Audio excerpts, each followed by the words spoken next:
Padre, gracias te doy, Señor, por la iglesia. Gracias porque tú nos has dado, Padre, bendiciones de lo alto. Señor, te pido que en esta mañana, Señor, ya es tarde, que podamos, Señor, recibir tu palabra con gozo y que pueda ella transformar nuestros pensamientos, nuestras acciones, que pueda dirigirnos a movernos, Señor, en función de tu reino, Señor. Gracias, Señor, porque tú eres nuestro consuelo, nuestro guía, nuestro ayudador. Tú eres todo, Señor, para nosotros. Y aún, Padre, nos alimentas con tu palabra para sustentarnos día a día en el caminar, en el devenir diario, Señor. En el nombre de Jesús, gracias por todos los que están aquí, por los que vienen en camino. Y, Señor, también te pido, Señor, que me uses, Señor, para poder comunicar tu mensaje. En el nombre de Jesús te lo pedimos, Señor. Amén. Quería recordarles también que nuestro hermano Daniel, ahí atrás en su boletín, está saliendo para Guatemala el día 2 de noviembre. Así que estemos orando por Daniel. No solo Daniel, sino el grupo de hijos de pastores que van a ir a hacer un campamento en Guatemala para motivar a los hijos de los pastores en Guatemala.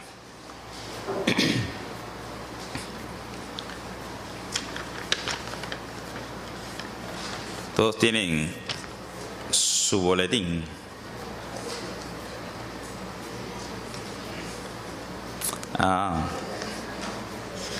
Hay un error. Sí. En el boletín dice que la caminata es el viernes, es el sábado. Así que no se equivoquen, es el sábado, 1 milla más.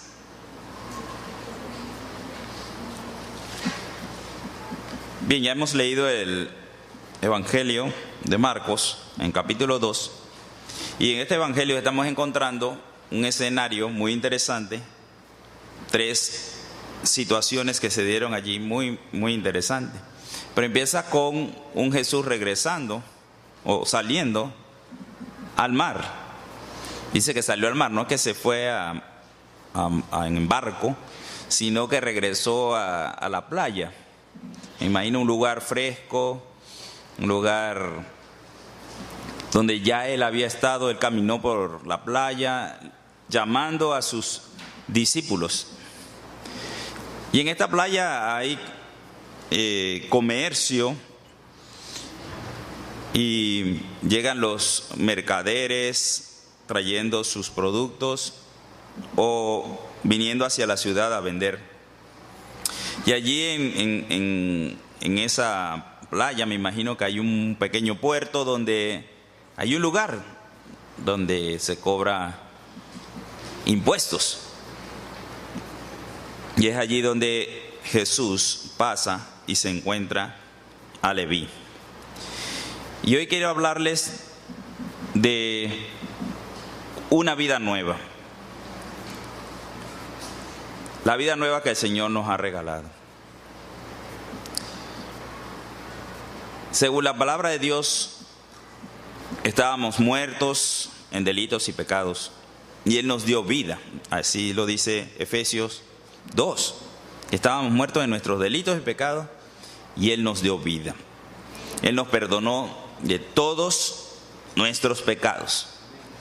Y cuando la Biblia dice que nos perdonó de todos nuestros pecados, son los pecados pasados, los presentes y los futuros. Todos nuestros pecados ya han sido perdonados en la cruz del Calvario. También el Señor nos selló con su Santo Espíritu, dándonos una garantía. Y además de eso, como sellando algo que le pertenece. Somos del Señor. También nos puso en los lugares celestiales. Ya estamos sentados en los lugares celestiales. Todo eso vino con esa nueva vida y nos hizo libres del pecado y del poder y de Satanás en nuestras vidas. Nos trasladó al reino de su Hijo amado. Y esa nueva naturaleza que tenemos ahora, esa nueva vida, la define como una nueva creación. Somos nuevas criaturas. Y todas estas cosas sucedieron, ¿verdad? Todas estas cosas sucedieron en el momento en que nosotros depositamos nuestra fe en el Señor Jesucristo como Señor y Salvador. Entendiendo que estábamos separados de Dios y que esa separación, que se llama pecado, nos alejaba de Él, y que nuestro fin al estar separado de Dios era la muerte eterna o ir al infierno. Pero por su grande amor e infinita misericordia, Dios nos salvó y nos restauró y nos justificó. Así que hoy debemos estar agradecidos con Dios por ese regalo de amor. Todo ese trabajo que hizo Jesucristo en la cruz del Calvario. Y estoy hablando de esa vida nueva que tenemos, esa vida que Dios nos ha regalado. ¿Y cuán dispuestos estamos hoy de usar esta salvación preciosa y esta libertad que el Señor nos ha dado para servir a Dios hasta el último día de nuestras vidas? ¿Cuánto estamos dispuestos a entregar nuestras vidas a Dios hasta el último día de nuestras vidas? Es un regalo muy grande y debemos manejar esto no solamente en el conocimiento, porque sabemos todas estas cosas, pero cuánto esto hace en mi vida. Y algo que quiero resaltar, pues, de lo que está sucediendo aquí en Marcos, quizá no se pueda notar, o quizá lo vamos a notar, es la vida de un recién convertido. La vida de un recién convertido es maravillosa.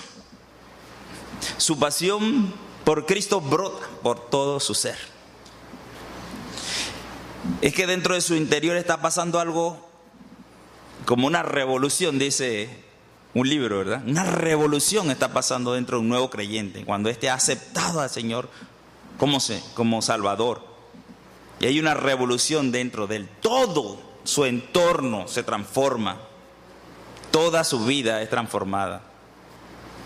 En todo lo que él hace, él quiere agradar a Dios. ¿De quién estaría hablando yo? De un nuevo creyente, de un nuevo convertido.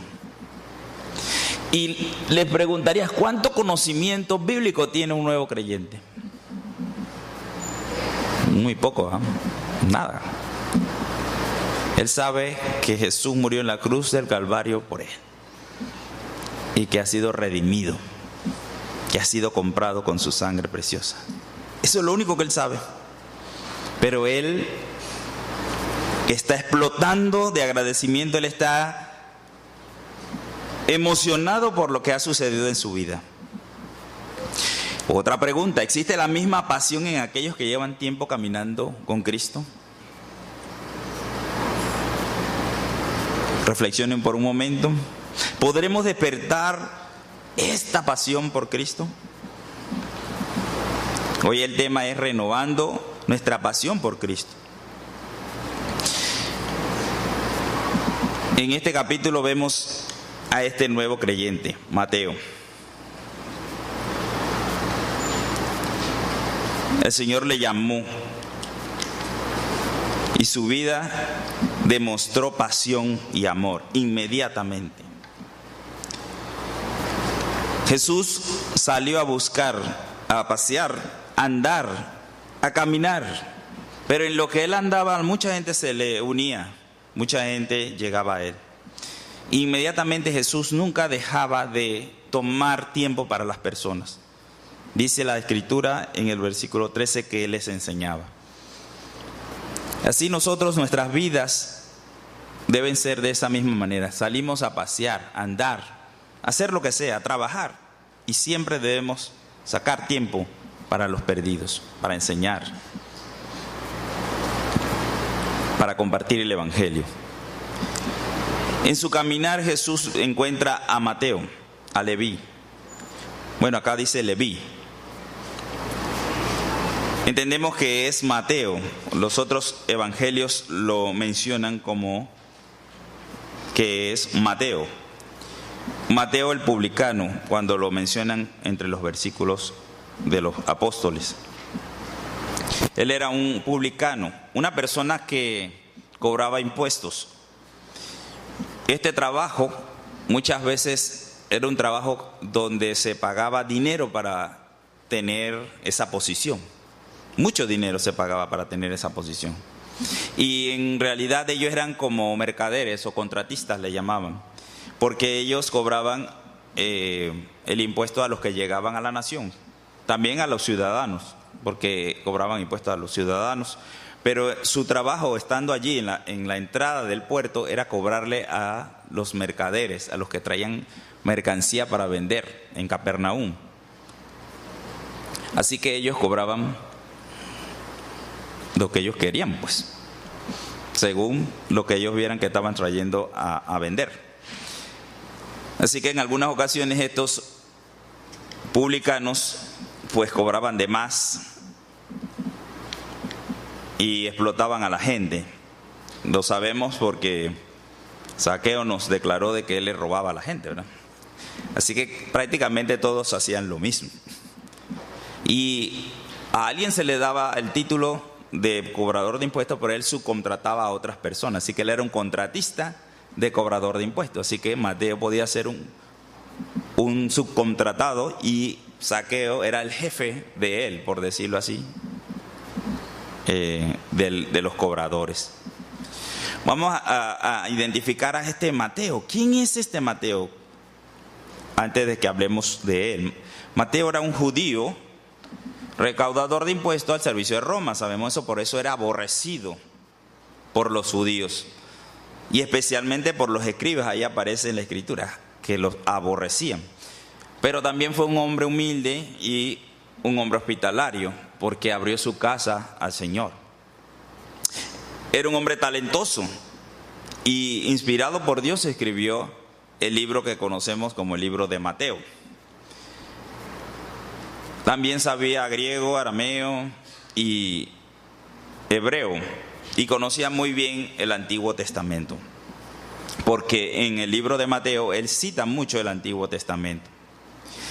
También estaba enfocado en reflejar la mente de Cristo cuando escribe en Mateo 28, 19, que fuéramos a todas las naciones a predicar el Evangelio. Y fue obediente a su maestro, acudiendo prontamente al llamado de Dios. Así, en primera instancia, un nuevo convertido inmediatamente se convierte en un discípulo de Cristo. Este hombre, al escuchar el llamado de Jesús, sígueme, en el versículo 14, sígueme, se levantó y le siguió. Los otros evangelios, en Lucas 15, busquemos Lucas 15, 27 y 28, nos da un poquito más de detalle. Es la misma escena, 5 que diga, Lucas 5, 27 y 28. Dice: después de estas cosas salió y vio a un publicano llamado Leví sentado al banco de los tributos públicos y le dijo: sígueme. Y dice Lucas: y dejándolo todo, se levantó y le siguió. Y ese dejándolo todo, ¿qué significa? Pues Mateo renunció a su posición de publicano, dejó todo ese negocio que tenía, lo abandonó su posición económica, por decirlo así, dejó de ser publicano, entregó eso. Me imagino que dejó muchas cosas atrás, cambió todo por convertirse en un discípulo, en un seguidor de Jesucristo. En la Biblia también aparecen otros que inmediatamente toman ese lugar de predicar el Evangelio. En Hechos 9 encontramos la conversión de Pablo. Si recordamos, Pablo, al convertirse, pues quedó ciego, luego fue restaurado por Ananías, pero inmediatamente restaurado Pablo salió a predicar de Jesucristo. Inmediatamente se convierte en un predicador. O sea que comienza a seguir a Jesucristo. Él iba a las sinagogas y predicaba. En segundo lugar, un nuevo convertido entrega todos sus recursos al servicio de Cristo. Habiendo dejado todo, Mateo dejó todo, dice la Escritura, así como los primeros discípulos que él llamó también dejaron todo. ¿Qué dejaron? Pedro, Juan, Jacobo, Andrés. Dejaron las redes, dejaron el negocio familiar, dejaron de ser pescadores, dejaron a su papá, eso lo vimos, dejaron el negocio de la familia para seguir a Jesús. Así Mateo dejó todo, pero con sus bienes, con lo que él tenía, Mateo le sirvió a Cristo ofreciéndole una comida. Leamos allí en el versículo 15. Aconteció que estando Jesús a la mesa en casa de él, de Mateo, muchos publicanos y pecadores estaban también a la mesa juntamente con Jesús y sus discípulos. Pero hace un énfasis, porque había muchos que le habían seguido. Le habían seguido a Jesús, muchos convertidos. Así que en esa mesa estaba llena de pecadores. Mucha gente que Jesús le hablaba por el camino y iban llegando. Eso eran los pecadores. Gente convertida a Cristo. Gente que seguía a Cristo, gente que escuchaba a Cristo.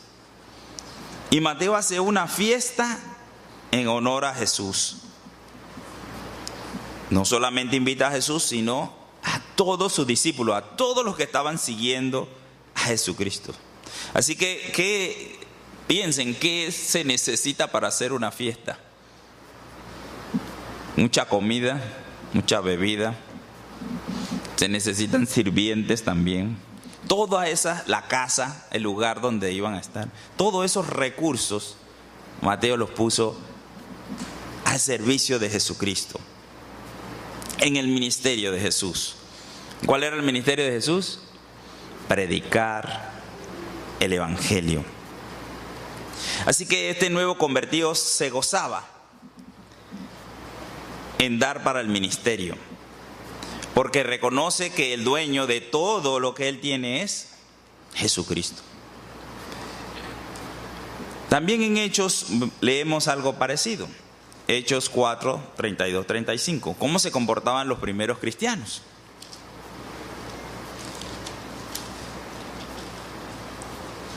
Dice, y la multitud de los que habían creído era de un corazón y un alma. Y ninguno decía ser suyo propio nada de lo que poseía, sino que tenían todas las cosas en común. Y con gran poder los apóstoles daban testimonio de la resurrección del Señor Jesucristo, y abundante gracia era sobre todos. Nadie tenía allí nada propio, sino que cada uno daba o repartía a los demás. Dice, así que no había entre ellos ningún necesitado, porque todos los que poseían heredades o casas las vendían y traían el precio de lo vendido y lo ponían a los pies de los apóstoles, y se repartía a cada uno según su necesidad. Así que la gente, el nuevo convertido, tiene en su corazón poner todo a disposición del Señor. Él no está interesado en que esto es mío y esto es para mí. No, él está en su corazón de rendir todos sus bienes a Dios, y aún para bendecir a otros, para servir a otros. Ese es el corazón de un nuevo creyente.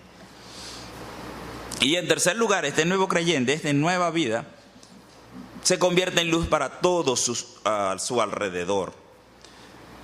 Pues la comida que ofreció Mateo también le dio oportunidad para invitar a sus otros amigos publicanos ahí dice la Escritura en el mismo versículo 15, que habían muchos publicanos, muchos.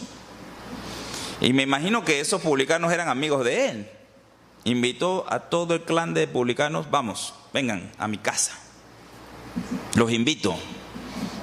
¿Por qué quería invitarlos a su casa? Porque ahí estaba Jesús. Qué interesante, ¿verdad? Él hizo una fiesta e inmediatamente aprovecha la oportunidad para invitar a sus amigos. Así que él se convierte en luz alrededor de todas las personas. Y quizás también allí en esa fiesta estuvieran sus familiares. Me imagino que habrá aprovechado la oportunidad, aunque no lo menciona, pero me imagino que ahí estaban también sus familiares viendo al Señor. Y eso es lo que es sobresaliente sobre un nuevo creyente. El nuevo creyente está tan entusiasmado que él va a todos sus familiares, va a todos sus amigos y le cuenta lo que le ha pasado. Les cuenta porque él está hinchado de amor y quiere que todos conozcan a Jesús. Otro ejemplo bíblico tenemos en Juan 4, conocida también, la mujer samaritana.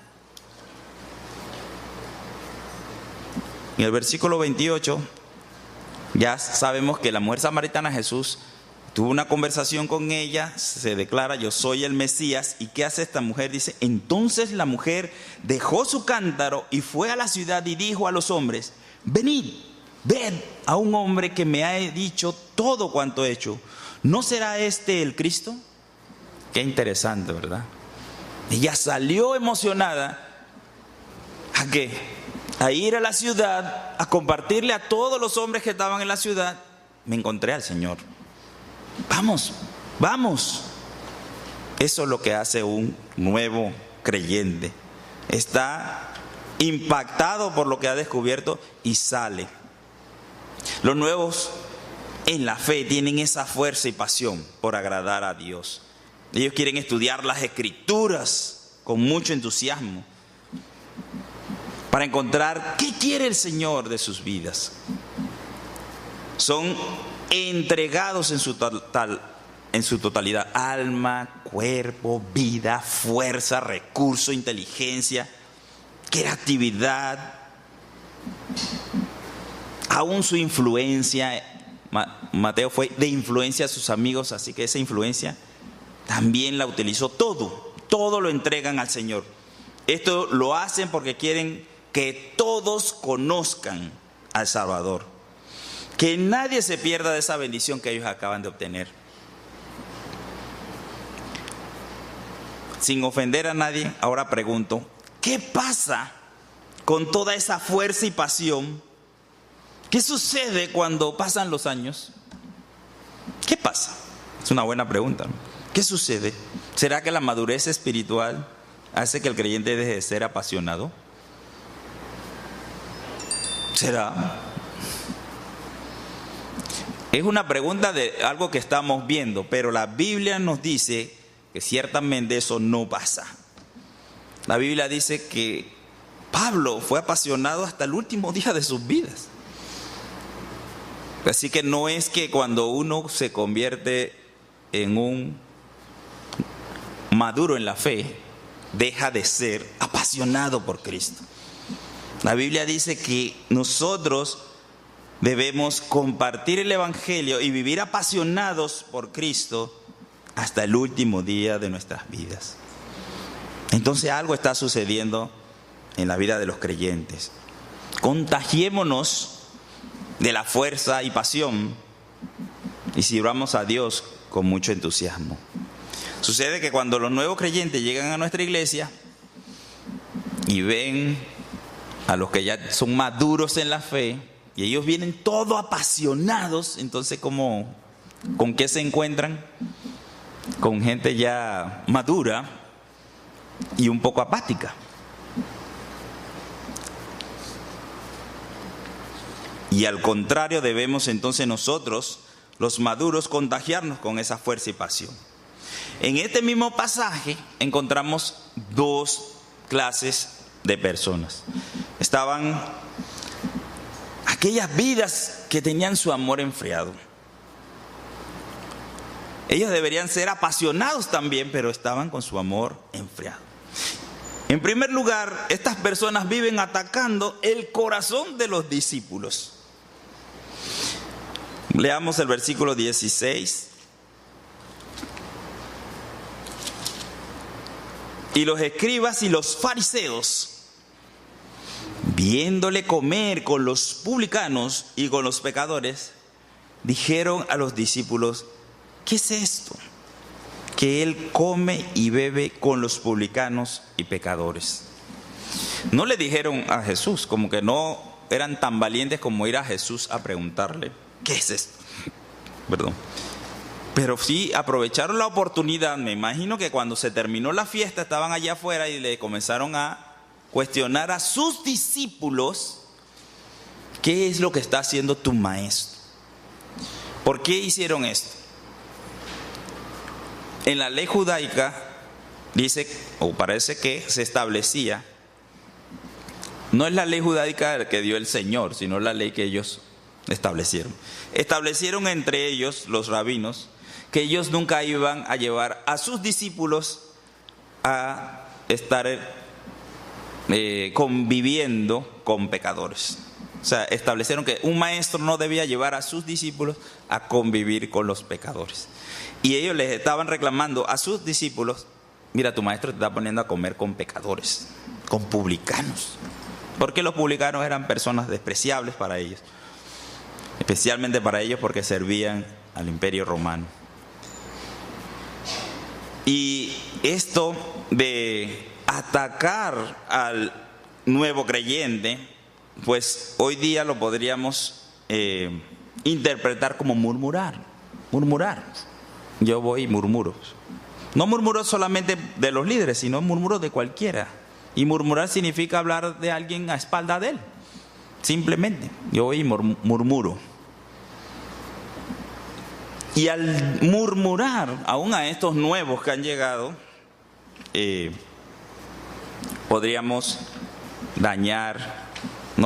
dañamos lo que está aquí, su pasión por Cristo.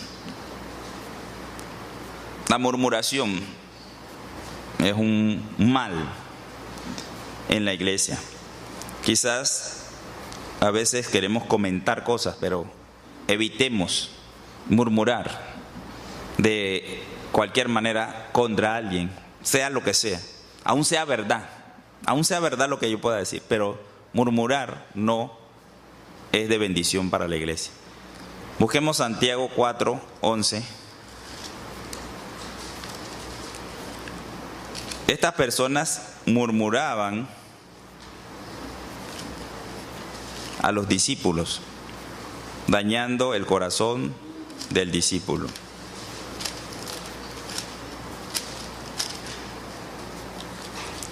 Dice el versículo 11: hermanos, no murmuréis los unos de los otros. El que murmura del hermano y juzga a su hermano, murmura de la ley y juzga a la ley. Pero si tú juzgas a la ley, no eres hacedor de la ley, sino juez. Wow, me puse por encima cuando estoy murmurando de mis hermanos. La murmuración ha sido castigada por Dios en el Antiguo Testamento infinidad de veces. Cuando hablaban muy eufóricamente María y Aarón de su hermano Moisés, Dios castigó a María con lepra por murmurar de su hermano. Y así la nación de Israel aprendió mucho de que murmurar era malo. Murmurar era malo. Hoy día, pues, el murmurar destruye la pasión que hay en nosotros. ¿Qué hacemos cuando vemos que alguien no está en lo correcto o pienso? Y el problema es que yo estoy pensando que eso no es correcto.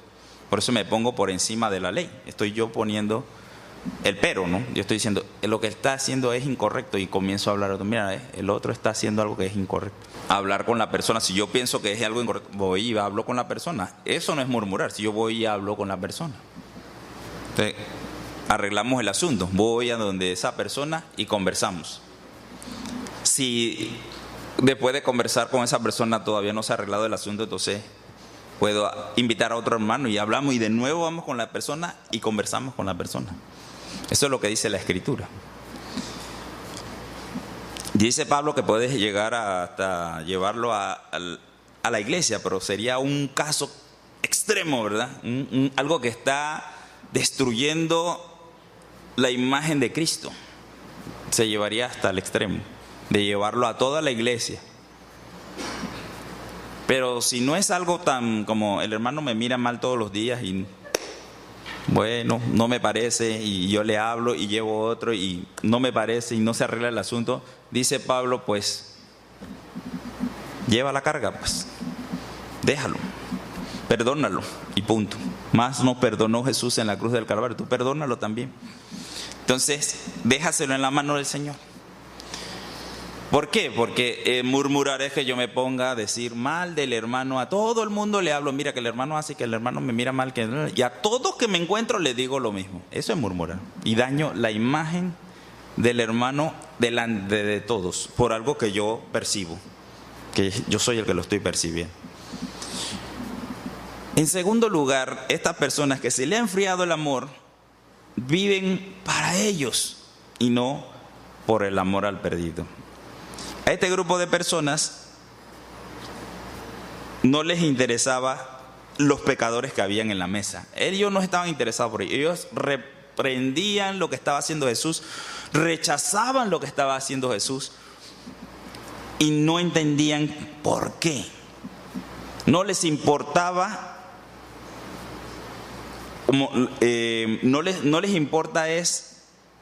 no les importaba lo que estaba haciendo Jesús en un sentido de, bueno, Jesús que está hablándole o predicándole, a ellos les importaba que alguien le obedeciera a ellos. Ellos querían que esos discípulos, en vez de ser discípulos de Jesús, ellos fueran discípulos de ellos, que les obedecieran a ellos.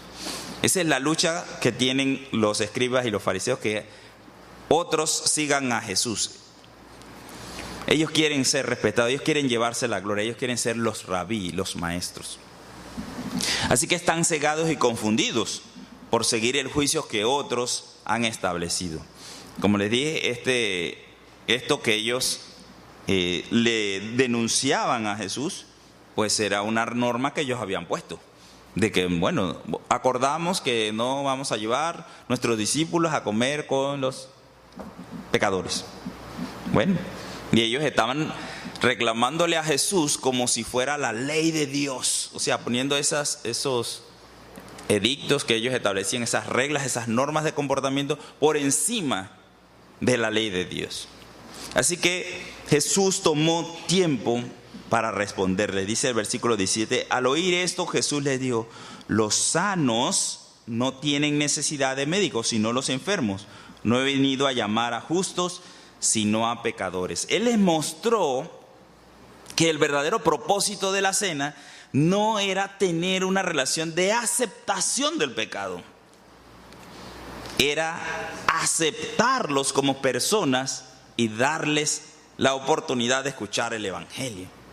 Porque Dios no ama el pecado, ama al pecador. Entonces Jesús le estaba diciendo, necesitan ellos de entender que ellos son personas que pueden también recibir el regalo de Dios. Y eso es lo que estaba haciendo Jesús en esos lugares. Cuando Él se reunía con estas personas, Él le decía, el amor de Dios también llega a ustedes. Y estas personas humildemente aceptaban que eran pecadores. Mateo aceptó que él no estaba en lo correcto, que él, por estar en su condición de publicano, ellos no eran bien recibidos en una sinagoga, no podían entrar, es más, estaban fuera.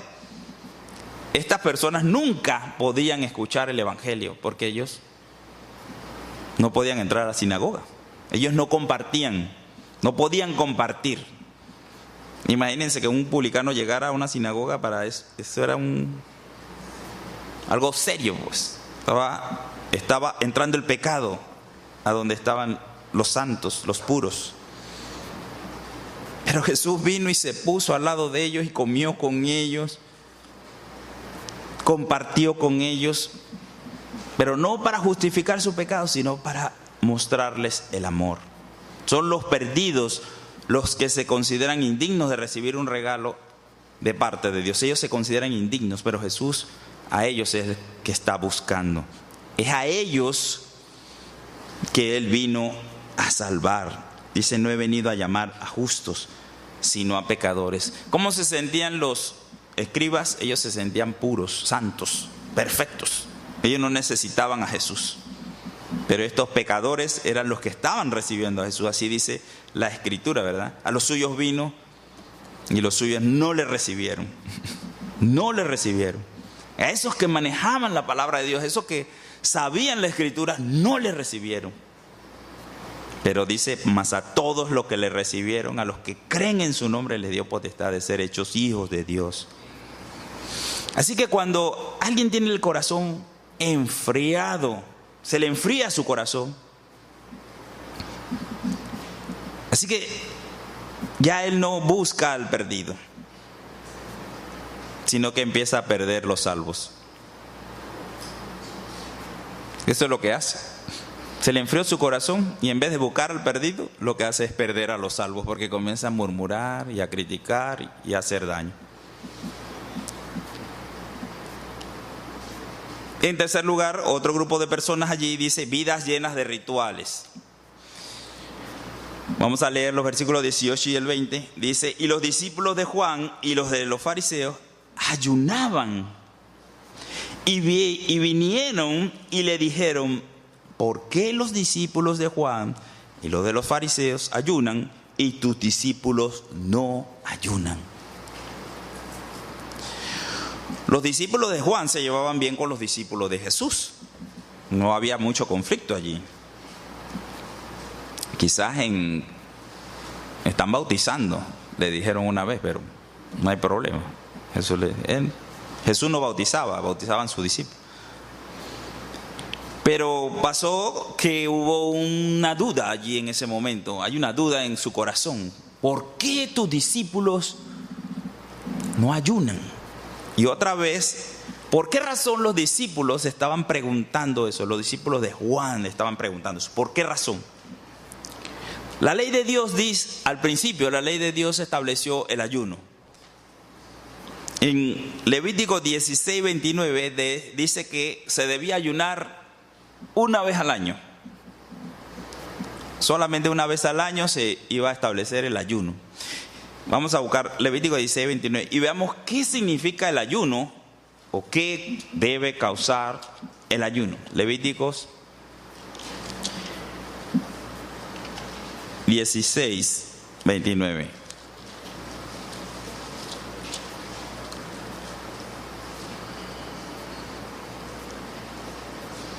Dice, y esto tendréis por estatuto perpetuo, en el mes séptimo, a los 10 días del mes, afligiréis vuestras almas y ninguna obra haréis, ni el natural ni el extranjero que mora entre vosotros.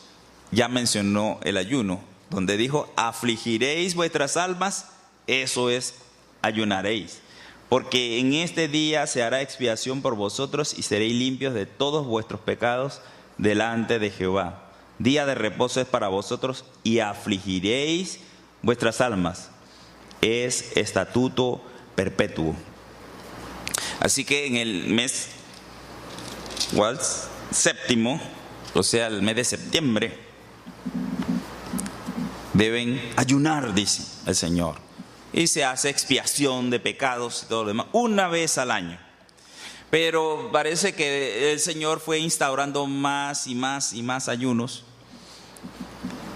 Y en Zacarías, el último libro, hablan de varios ayunos. Zacarías 8, capítulo 8, versículo 19. Dice Zacarías, ya habían instituido varios, dice, así ha dicho Jehová de los ejércitos, así ha dicho Jehová de los ejércitos, el ayuno del cuarto mes, el ayuno del quinto, el ayuno del séptimo y el ayuno del décimo, 4 ayunos ya estableció, se convertirán para la casa de Judá en gozo y alegría, y en festividades y solemnidades, festivas solemnidades, amad pues la verdad y la paz. Ya no hablaba del ayuno como afligiréis vuestras almas, ahora dice gozo y alegría.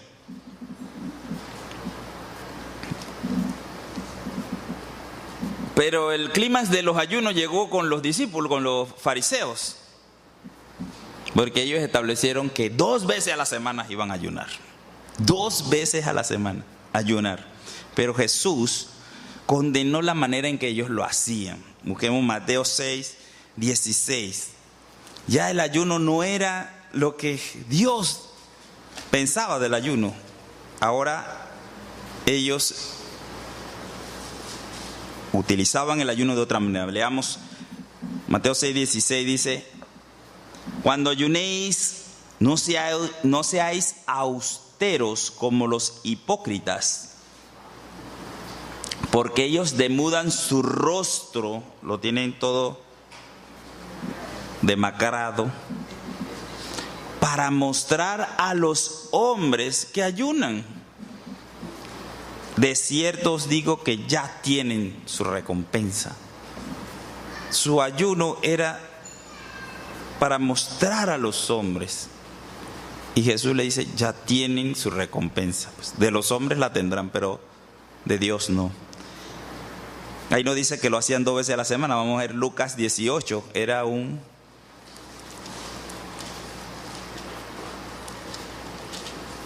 escriba que estaba junto con un publicano. Lucas 18, versículo 9 al 14. Dice: a unos que confiaban en sí mismos como justos y menospreciaban a los otros, dijo también esta parábola. 2 hombres subieron al templo a orar. Uno era fariseo y el otro era publicano. Y el fariseo, puesto en pie, oraba consigo mismo de esta manera: Dios, te doy gracias porque no soy como los otros hombres, ladrones, injustos, adúlteros, ni aun como este publicano.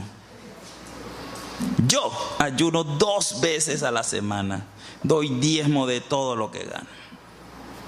Wow, 2 veces a la semana, dice, cumpliendo lo que habían establecido los fariseos. Mas dice el publicano, estando lejos, no quería ni aún alzar los ojos al cielo, sino que se golpeaba el pecho diciendo: Dios, sé propicio a mí, pecador. Os digo que éste descendió a su casa justificado antes que el otro, porque cualquiera que se enaltece será humillado, y el que se humilla será enaltecido. Un publicano en el templo, buscando realmente a Dios. Pero los fariseos y los escribas estaban perdidos, haciendo rituales. Y los discípulos de Juan estaban confundidos, estaban siguiendo la norma de los fariseos. Querían preguntar: ¿por qué tus discípulos no ayunan 2 veces a la semana? No estaban haciendo nada irrespetuoso, le estaban preguntando: ¿por qué tus discípulos no ayunan? Y el Señor Jesús les respondió con amor a estos discípulos de Juan. Les responde en el 19: ¿acaso pueden los que están de bodas ayunar mientras está con ellos el esposo? Entre tanto que tienen consigo al esposo, no pueden ayunar. Pero vendrán días cuando el esposo les será quitado, cuando él sea crucificado. Entonces aquellos días ayunarán.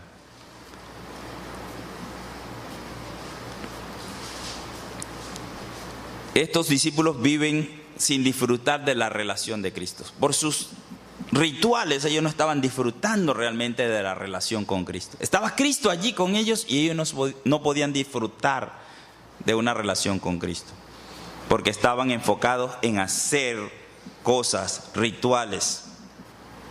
Así que ellos no se sentían bien. Ellos veían al otro: ¿por qué él no hace eso? ¿Por qué? Estaban enfocados en el quehacer, pero no disfrutaban de una relación íntima con Dios. El ayuno real que pide Dios está en Isaías 58, 6, 7. Pero ese ayuno en sí lo que pide es que llevemos a los perdidos a los pies de Cristo. Porque habla de liberar a los oprimidos. ¿Quiénes están oprimidos? Los perdidos están oprimidos. Eso lo hablamos la semana pasada. Los perdidos, ellos no tienen esperanza. Y ese ayuno que pedía Jesús en Isaías dice, darle libertad a los oprimidos. Y también que sirvamos a todos con amor, de que nos pongamos al servicio de las personas. Ese es el ayuno que quiere Dios. Si en algún momento afligimos el alma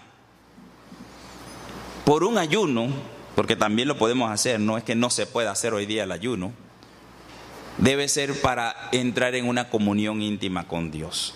Si es alguna razón por la cual yo debo ayunar, es para estar en comunión con Dios, para que la carne no nuble mis pensamientos, sino que sea sometida al Espíritu. Cuando estamos en intimidad con Dios, estamos gozosos. No vemos a los demás en competencia.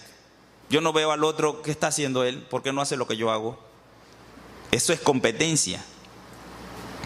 Si nos convertimos en servidores, no me importa si el otro lo está haciendo, yo lo estoy haciendo porque yo amo a mi Señor. El ayuno es servir a otros, debe conducirnos a dejar los deseos de la carne para obedecer a los deseos del Espíritu de Dios. Bien, en conclusión, Jesús dice dos versículos interesantes. Dice, nadie pone remiendo de paño nuevo en vestido viejo. De otra manera, el mismo remiendo nuevo tira de lo viejo y se hace peor la rotura. Y nadie echa vino nuevo en odres viejos. De otra manera, el vino nuevo rompe los odres y el vino se derrama y los odres se pierden. Pero el vino nuevo en odres nuevos se ha de echar. Cuando hablaba de la nueva criatura que somos, todos aquellos que han recibido a Cristo Jesús han recibido esa nueva naturaleza. Somos nueva creación de Dios. No somos trapos viejos ni odres viejos, somos nuevos. Y el vino que entró en nosotros, el Espíritu de Dios, debe causar en nosotros pasión, siempre pasión. Él murió en la cruz del Calvario por todos. El nuevo hace un ejemplo para nosotros de pasión, de entrega, de amor para Dios. Pero nosotros no debemos desmayar. ¿Cuándo nosotros dejamos de tener pasión? Cuando enfriamos nuestro amor por los perdidos. ¿Cómo se enfría el amor hacia los perdidos? Cuando no le predicamos a los perdidos. Si yo dejo de predicarle a los perdidos, ya perdí pasión. Si pasan días y días y años y no predico a los perdidos, perdí mi pasión. Se va a enfriar mi corazón. Dice el Señor Jesús, cuando venga el Mesías, ¿hallará amor en la tierra? Y dice por otro lugar que por la maldad del mundo se enfriaron el corazón de las personas. Que no nos pase eso. Que tomemos del vino que el Señor nos da cada día, que es el Espíritu de Dios. Somos odres nuevos. Somos odres nuevos, no somos viejas criaturas. No debemos estar mirando la ley, no debemos estar mirando las cosas, las competencias. Ya eso lo hablamos también, de estar causando disensiones. No, eso no es lo que somos, somos nuevas criaturas. Y el vino nuevo que hay en nosotros debe siempre dar como resultado pasión por las almas perdidas, porque estamos enfocados. Como un nuevo creyente está enfocado en seguir a Cristo, en estudiar la Escritura. Como un nuevo creyente está enfocado en entregar todos sus bienes a Dios. Como un nuevo creyente lleva a los pies de Cristo a todo su entorno. Y después que ha llevado a todo su entorno, ¿qué hace? Lleva a los que no conoce, pues. A los que ni sabe quiénes son, a todos. Sí, sigue moviéndose para otro lugar. Así hacía Pablo, dice, Quiero predicar el Evangelio donde no haya sido predicado el Evangelio. Que en esta mañana, que el nuevo creyente, Mateo, nos dé esa pasión por las almas perdidas. Porque no existe los que estamos apagados, no existen esos. Somos los odres nuevos, los vestidos con vestiduras nuevas. Así que nosotros deberíamos ser la pasión de los nuevos creyentes. No que ellos nos vean todos dormidos y apagados y que escuela dominical, no. Ellos son los primeros que llegan y usted de último. No. Usted debe ser el que los apasione a ellos a seguir con su pasión. Que seamos ejemplo también a los nuevos, a la iglesia que está creciendo en medio de nosotros. Así dice 2 Corintios 5:17. De modo que si alguno está en Cristo, nueva criatura es. Las cosas viejas pasaron, he aquí todas son hechas nuevas para nosotros. Oremos. Padre, gracias, Señor, por esta palabra.